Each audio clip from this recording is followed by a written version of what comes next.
Hey everybody, David Cantrell, American Family Funding with a quick rewind from last week on the economy and housing. So the economy, like we've been talking about before, I know I'm going to be a broken record for a little while, but it is getting a little bit better. The Fed meeting minutes came out for their April meeting, and they did again said, we're not really worried about inflation. We think this is a temporary thing because what's mainly causing it is the backup in the supply chain, which will eventually ease, and the labor market being surprisingly a little tight, but people will start going back to getting back to work. So they're not really worried about inflation. We'll see what happens down the road towards the end of the year. I kind of feel the same way. I feel this is a temporary thing, and why that's important to us specifically is that's really where mortgage rates kind of look to as well. And so right now I think we're going to probably stay pretty much where we were. Retail sales pretty much unchanged in April. A lot of people got through that stimulus money, and so that kind of stayed where it was, which is kind of what we thought. And then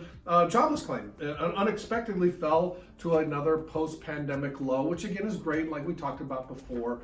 People getting back to work, people getting back out there, offices are opening up, people are taking off their masks, and country's getting back to that, maybe not completely normal, but it's definitely heading in that direction.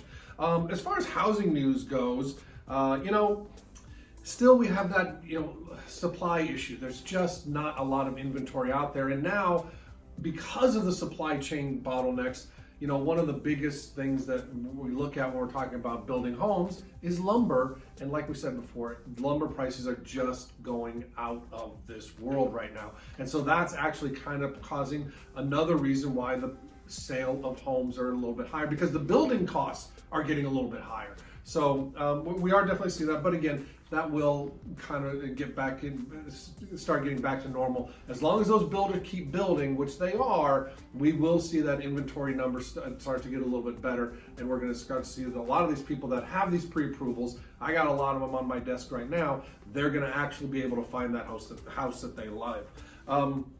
The housing starts did fall a little bit in April, but again, that's really because of inventory and just higher prices right now. So that's kind of where we are. Still, again, overall, good news. We're definitely heading in the right direction. Housing still a little bit tough, I know, but again, I do think that will start to change. Probably we're looking fall, maybe towards the end of the year, when we're going to start to see that inventory get a little bit better for us. So, but until then, stay safe out there.